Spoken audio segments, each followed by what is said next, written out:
Hello and welcome to another edition of Manga Mac News. This is the news for the week of August 30th, 2021. And we're going to kick it off this week with a big one. Netflix's live-action Cowboy Bebop show has unveiled some cast photos. Alright, Dar, Morgana, what do you both think about these photos? Tentatively excited. Every single time I look at these photos, I have a different take on them. So I'm very good. Like one time, I'm like, man, it looks kind of sharp. And then I look at it again, like half an hour later, I'm like, man, that just looks like bad cosplay.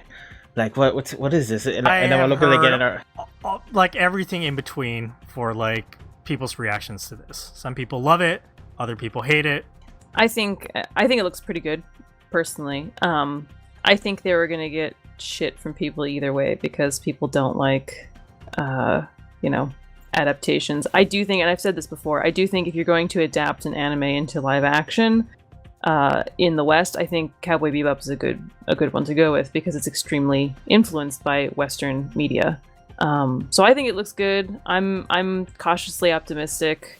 Yoko Kanno's doing the music.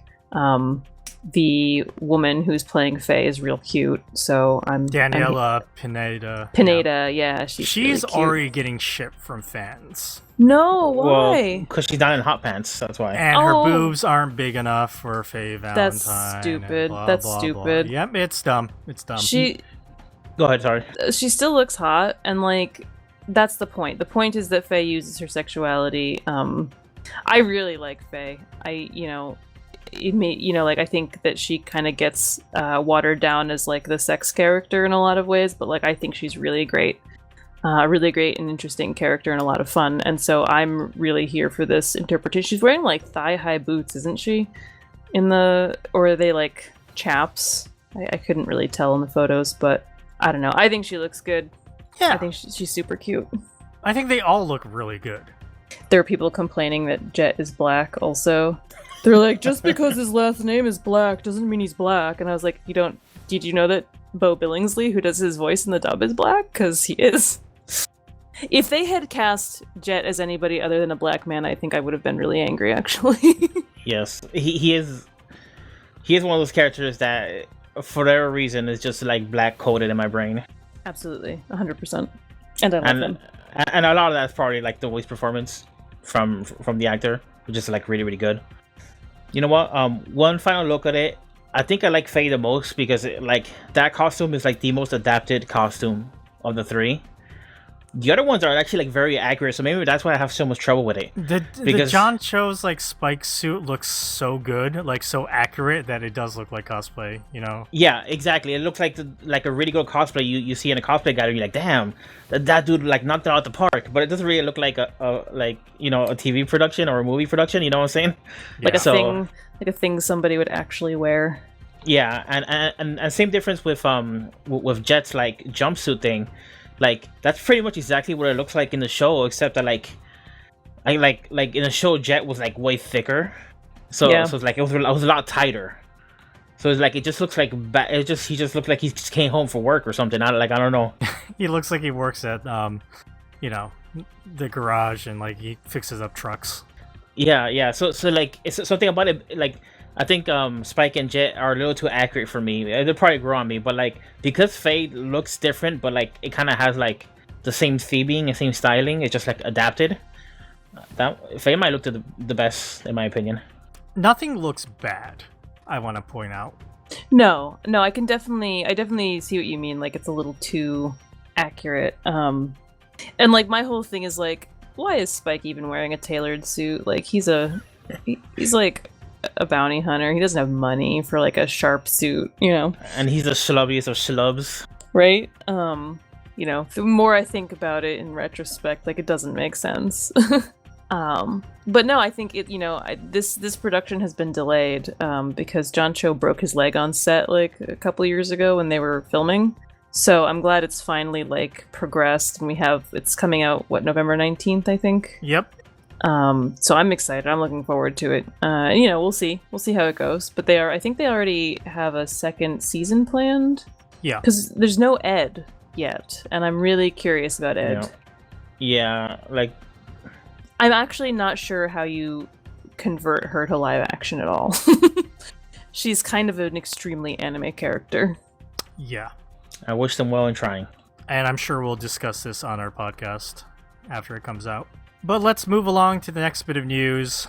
So now that Million Tag, the reality contest to find the next tag team between manga artist and editor, that has concluded, Jump Plus announced that, hey, we've created an app called World Maker. It's entered beta, and this app is specifically designed for people who want to create manga but are not artists. So the app lets you write your own script, then format your own panel layouts, use pre-made characters that you can pose, turn, and like put it, their arms wherever, add sound effects, add backgrounds.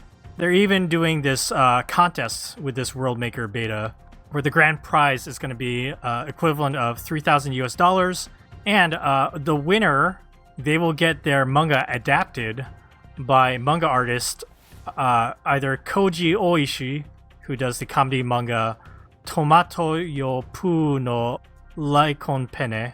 I'm saying that wrong, but or also Shiro Usazaki, who did Act Age before Act Age was canceled. Darfox, they're making your dreams of becoming a manga creator come true. Finally, I'm gonna make my sports manga about not stepping on the cracks in the sidewalk. Amazing. But also, they did say that they do not want entries in other languages, so we're gonna have to get that in Japanese. So Darfox will write the script, Dakazu will translate it, and then we'll put it into, and we'll enter it as Manga Machinations. Like that's our mangaka name. The pen name, yeah. What do you think about Jump Plus doing all these different like things? Like they're also the ones behind like Shueisha was doing that game creators camp to get connect game creators together so they can like make something, and now they're doing this app for like basically like manga writers. People want to like they don't have these skills to draw it, but they have ideas about like how to make a story and how to lay it out on panels. They seem maybe a little desperate for talent. Oh, yeah. That's another that's a take I didn't think about, but yeah. I mean, they have such high standards for like a series when it starts, right? That I feel like they've kind of shot themselves in the foot, where I think they may have had a lot of creators who maybe would have succeeded if they had been able to continue their series, right? Yes. So I'm kind of wondering if they're full of regret. And I mean, this is, I don't think this is actually the reason, but like to me, in some ways, it seems like they're kind of scrambling because they've, they haven't really fostered new talent. They've kind of just run through, the most talented people they could find, or I should say, the people with the most marketable manga. Not necessarily the most talented, but the most palatable to a general audience. Yeah.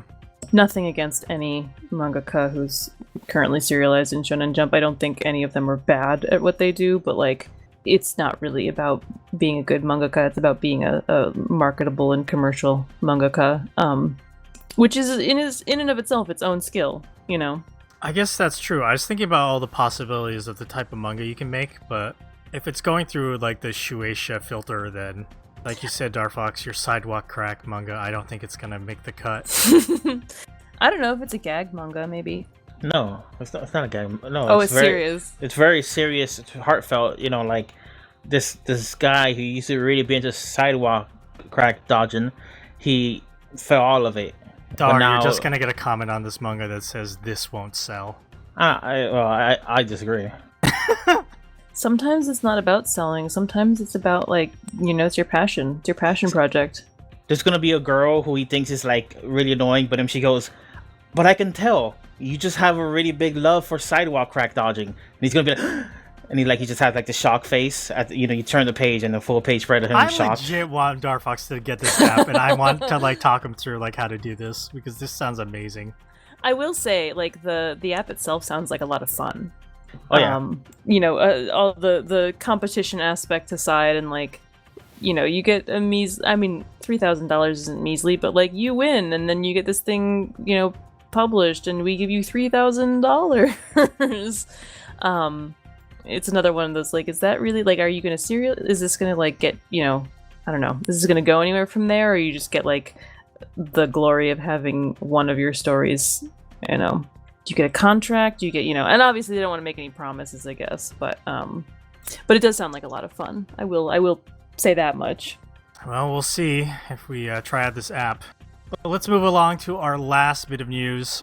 So, I have an announcement from Jump Plus about Tatsuki Fujimoto's one-shot that he did called Look Back.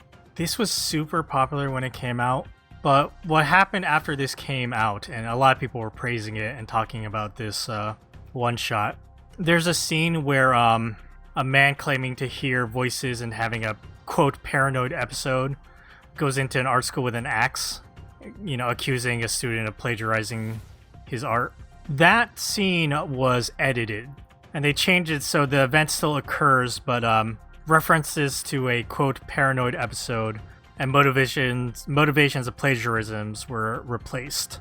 I think what happened was when this one-shot came out on Shonen Jump Plus, readers were pointing out, like, this thing, like, its description of, like, people suffering from mental illness, like, it's a bad representation, and also could stigmatize mental illness, and what was it? It had a lot of similarities to the incident with Kyoto Animation and the fire and the arson.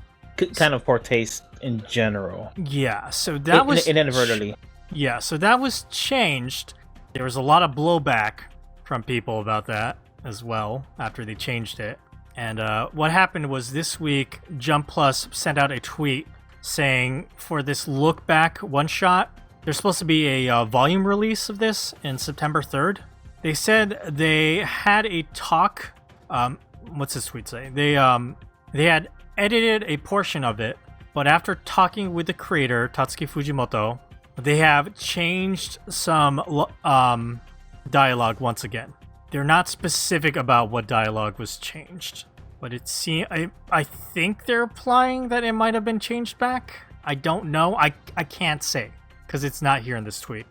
But a lot of replies are saying like, "Oh, if you changed it back, I'll totally buy it." You know, you should respect the author's like original intent and things. So this is kind of a huge can of worms, and maybe beyond the scope of this video. But I would like to say that if Tatsuki Fujimoto has a reason for this stuff that so heavily overrides like the sensitivity of the subject matter, then I might be inclined to believe. I for the reason doubt that's the case. And if it's just a situation where like the pushback is just, oh come on, like you telling me you can't even mention mental illness, or it's like that kind of thing is like, oh come on, like if I can't say that, what can I say? It's a very lazy, unimaginative perspective that a lot of people have when they try and like criticize quote unquote censorship or any kind of editing of like material or text. If it's not obvious, I think it's a smart idea that they changed what they changed. Even though when I read the manga, that totally went over my head. I wasn't thinking about that. Oh yeah. But afterwards when they mentioned that, I was like, oh yeah, that's a good point. Like, it's a very small part of the story, and it's really distasteful how it's used as like drama fodder for the main characters. You know what I'm saying? It almost didn't have to be there. And it's totally possible, and I think this happens a lot, where a creator who does not experience certain, things in life, like certain like mental illness or, gender identity other than the one they were assigned at birth, or whatever the case may be, they put something into their work without really thinking that it might cause problems for other people or that it might be considered insensitive. So that might be a reason, that they would appreciate being told, like, no, don't do this. I want to give people the benefit of the doubt most of the time. I think that, a lot of people think that in order to do horrendous violence, you have to have something mentally wrong with you. And I think that to some extent that could be true, but it does paint a bad picture when you kind of just willy-nilly use the mentally ill only in this way, right? Like only as murderers or whatever the case may be. Yeah, and as far as this look back thing goes, we won't know until September 3rd when the volume release comes out. I will try and take a look at it to see like what the change was, if and to what extent it is either changed all the way back or not. I find it very interesting that there's so much back and forth with this manga, and it kind of makes me sad that it's going to become it's almost like going to become a proxy war with the people who like the bad people who basically alt-right people on the internet that like use any kind of excuse to talk about censorship and like the Western speech. the Western liberal like media or whatever trying to like censor Japan and stuff like that. This is all coming from Japan mostly. It is. But yeah, we'll report back after September 3rd then. And that's it. That will wrap up our news for this week. Beep beep beep beep beep beep beep beep beep beep beep beep beep beep beep. Bye.